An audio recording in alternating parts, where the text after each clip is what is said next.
We all know that television can have a powerful impact, and tonight will be one of those nights. MedStar Health is going to be joining us for a special House Calls event during which their doctors will be answering all of your questions about women's cancers. We've got Dr. Albert Abulafia. He is the Regional Director of MedStar Health Cancer Network and the Director of Orthopedic Oncology. Welcome, Dr. A, as they call you. How are you? Thank you, Elsa. Happy to be here. I'm happy to have you here. I want to just start out with, just the fact that there are millions of Americans who are diagnosed with cancer every single year. Research shows that up to half of the cases could be preventable, but it's just a matter of people getting screened or not screened, right?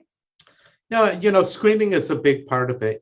We've made tremendous advances in treating cancer, but we'd be much happier if we didn't have to treat anybody. Yeah. And so prevention and screening has to be a strong focus. And so, I see it says an estimated 1.7 million Americans diagnosed with cancer this year alone, and then more than 600,000 people will die. Of course, every October, we're reminded that it is Breast Cancer Awareness Month. So let's start with that. We're seeing pink all around us. So we want to make sure that it's top of mind. It's the most common cancer diagnosed among U.S. women and the leading cause of death after lung cancer. Why do you think that it is so pervasive? We don't really know why breast cancer affects nearly 1 in 8 women over the course of their lifetime. We do know that there are ways of detecting it early. We encourage women at age 40 to 45 to at least begin the discussion about screening mammography. Certainly by age 45 for screening mammography, depending on family history and other risk factors. So one of the known risk factors is family history.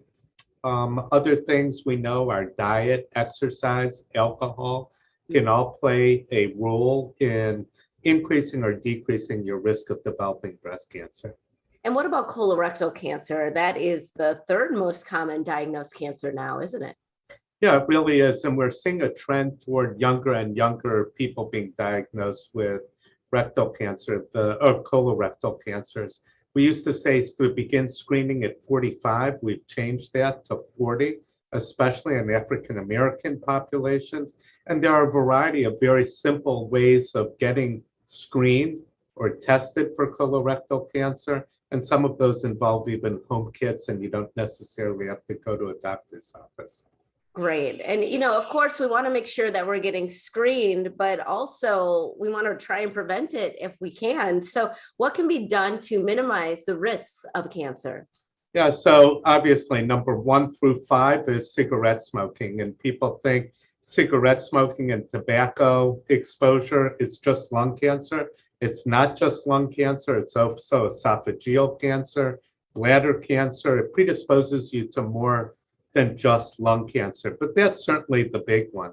Secondhand smoking, obesity is certainly a risk factor, alcohol, certain diets that are excessive in meat and low in fruit and vegetables or low in fiber. And then, of course, sun exposure. We know about the risk of sun exposure, and we're much better this generation than we were previously.